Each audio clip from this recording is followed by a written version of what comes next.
Hello, Year 7. Here we are, back on the video again with Mr. Lodge. So this time we're going to look at food webs and how organisms are dependent or interdependent on each other. So let's choose the colour, I'll choose red. So our title today, Food Webs, and we're learning about food webs and interdependence of organisms.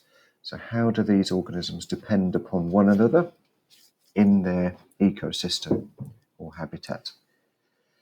So let's just start off with a few of these key words. And we're looking at not only food webs, but food chains. Now, a food chain is just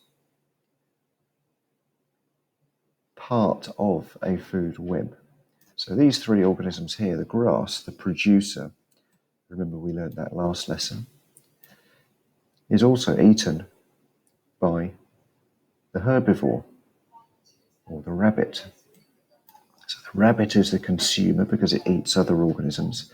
The producer is called a producer because it produces its own food using sunlight to make its own sugars and molecules. The rabbit consumes the grass and the fox consumes the rabbit. The arrow points to the flow of energy through the ecosystem. So anything, if the energy is going this way, the energy is moving from the grass to the rabbit, from the rabbit to the fox. Okay, so there's some of those key words we learned last time. So just make sure you're reminding yourself, okay, so producer produces its own food, consumer consumes other organisms. Herbivore is something that only eats producers. A carnivore is something that only eats other consumers. All right. Prey is because it's a prey organism for the predator. The predator eats the prey.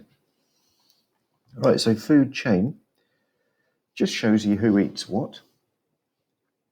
And it might be a good idea in this box here.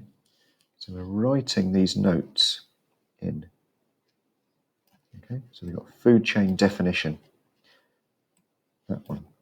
Then we can just draw this diagram to show, okay, where do these key terms fit into this food chain? All right. So here the arrows in a food chain show you how the energy is transferred along the food chain. Okay, so the original source of energy for all food chains and all food webs is the sun. So this is the next point here. Energy in a food chain comes from the sun. Producer uses sunlight to make its food. Okay. Next key word, food webs.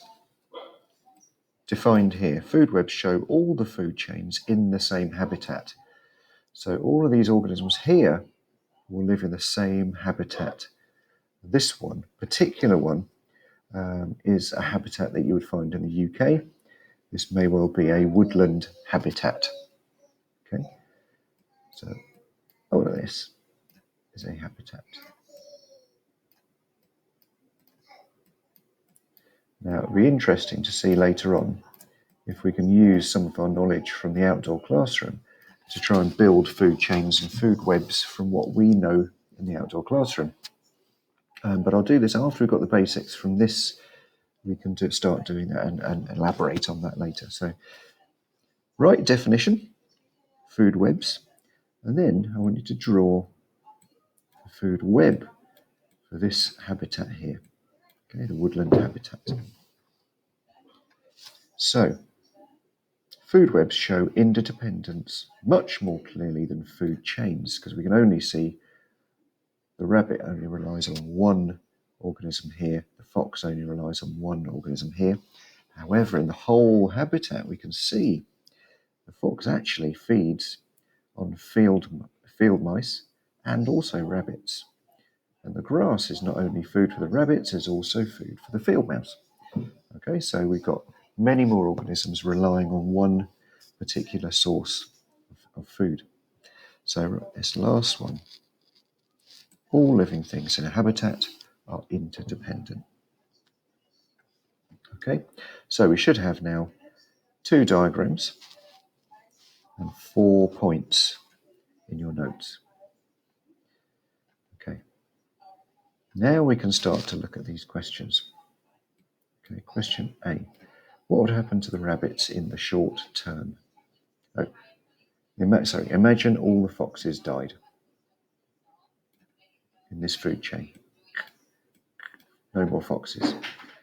What would happen to the rabbits in the short term? Question B. What would happen to the grass in the short term, I guess? So if this dies, what happens to them, the population of these rabbits? And then what happens to the population of the producer, the grass? Once we've answered that, then, okay, what would happen in the long term? So once we've got the effect upon the rabbits, then the effect upon the grass, in the long term, then, what would happen to the population of the rabbits?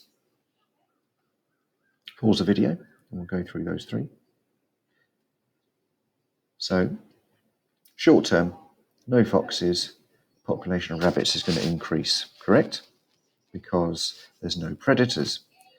If the population of rabbits increases rapidly, which it will, there are more rabbits to eat the producer, so the population of grasses reduces. So in the long term, what would actually happen is rabbit would eat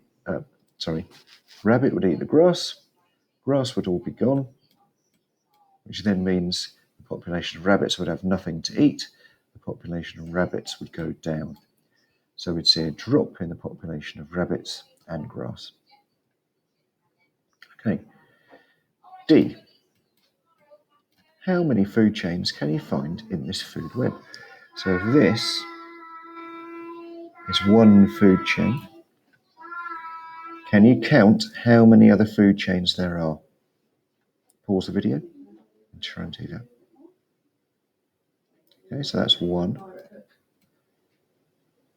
2, 3, up to the L, and 4. So we've got 4 food chains in this habitat that we can see in the food web, interdependent. Okay. Question E. Look at the woodland food web down here. Where would you add in these living things into the food web?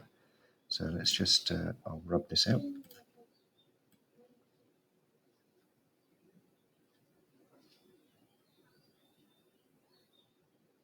Let's get my red pen back. Okay.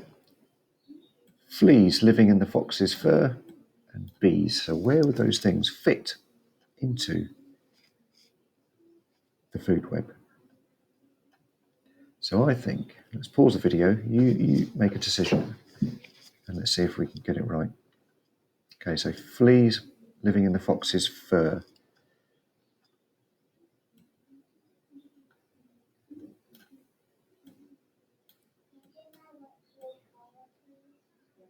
Energy goes from fox to fleas up here. Okay. Not a lot else will feed on fleas. There might be other organisms, but we haven't been told them. So where would the bees feed? Bees would feed on flowers. So in here, might have, so consumer bees. Oak trees do have flowers. And what might feed on the bees? Well, possibly birds or insectivorous birds. So that's a possibility right there. Okay. Sorry about my daughter in the background. Okay, so question F. Owls swallow their prey whole and then regurgitate the bits they cannot digest as owl pellets. Suggest 4 ways that an owl's eating habits could be investigated. So this is in the text here. 4 ways we can observe living things eating. We can use cameras, infrared cameras, to observe them from far away. We can track their footprints. And we can also analyze animals' droppings. Okay. We looked at the owl pellets last lesson, didn't we? That's another way of finding out exactly what it is that they've eaten. Okay, so those questions, once you've answered those questions, you can write those answers in your book too. Right, and then we'll come back together and we'll have a look at maybe working out what's going on in other food webs, some more questions together. Okay.